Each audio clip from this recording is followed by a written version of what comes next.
ওই বর্ষাতে এই রাস্তাতে মানুষও হেঁটেও চলতে পারবে না।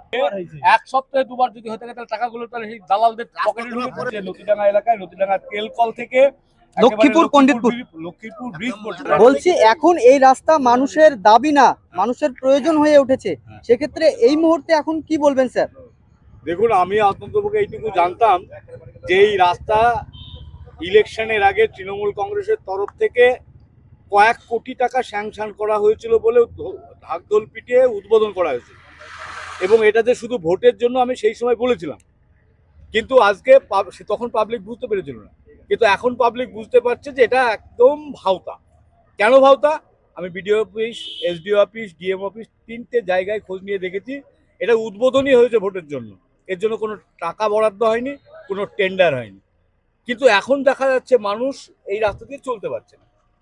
খবর পাওয়ার পর আমি এই রাস্তা দেখতে এসেছি, এবং আমাদের যে টাকাটা সরকার বরাদ্দ করে বছরে 70 লক্ষ টাকা, এখানে কোটি টাকার কারবার আছে।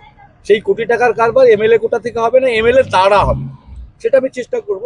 কিন্তু এখন যে পরিবেশ পরিস্থিতি, অন্ততপক্ষে সাধারণ মানুষের চলাচলের উপযুক্ত করা, এই যে হাসপাতাল দেখছেন, হাসপাতালের রুগীদের আনার ব্যবস্থা করা, এবং এই নদিয়া মুর্শিদাবাদের মধ্যে যোগাযোগটা সেটাকে একটা নর্মাল জায়গায় নিয়ে আসা, তার জন্য যে ব্যবস্থা করার দরকার বিডিও সাহেবের সঙ্গে কথা বলে আমি চেষ্টা করছি যত তাড়াতাড়ি সম্ভব হয় অন্ততপক্ষে গ্যাপগুলোতে কাজ করব। স্যার, এখানে যতটা খারাপ, সামনে আরো অনেক বেশি খারাপ। জানি এই রাস্তা আমার রাস্তায় প্রায় প্রতিদিন 3টে করে লরি বসে যাচ্ছে বা ভেঙে যাচ্ছে, এজন্য বাসের খুবই দুর্ভোগ হচ্ছে। এটা তো স্বাভাবিক, কারণ হচ্ছে এই রাস্তাটার উপর দিয়ে যেভাবে ভারী যানবাহন চলাচল করে, তাতে এই রাস্তা খারাপ হবে, এটা স্বাভাবিক ব্যাপার। আগামী বর্ষাতে এই রাস্তাতে মানুষও হেঁটেও চলতে পারবে না, এই পরিস্থিতি আছে। এটা আমরা জানি, এটা আমার বিধানসভা এলাকার রাস্তা, যে বিধানসভাটাকে 15 বছর ধরে একেবারে বঞ্চিত করে করে এমন কাজ করে রাখা হয়েছিল, টাকা পয়সা সব তো শুরু হয়ে গেছে। আপনারা জানেন, আপনারা যারা এলাকার লোকজন আছেন জানেন, বিগত 5 বছরের মনে 2বার সংস্কার হয়েছে রাস্তায়, 2বার কাজ হয়েছে। দুবার যদি কাজ হয়, একটা রাস্তা যদি 5 বছর না টেকে, এক সপ্তাহে দুবার যদি হয়ে থাকে, এক সপ্তাহে দুবার যদি হয়ে থাকে তাহলে টাকাগুলো তাহলে সেই দালালদের পকেটে ঢুকে যায়। তাহলে সেই মানুষের টাকা নিয়ে যদি রাস্তার এইরকম কারবার করে, তাহলে রাস্তার অবস্থা এরকম হবে, এটা স্বাভাবিক। এইটাকে হতে দেওয়া যাবে না।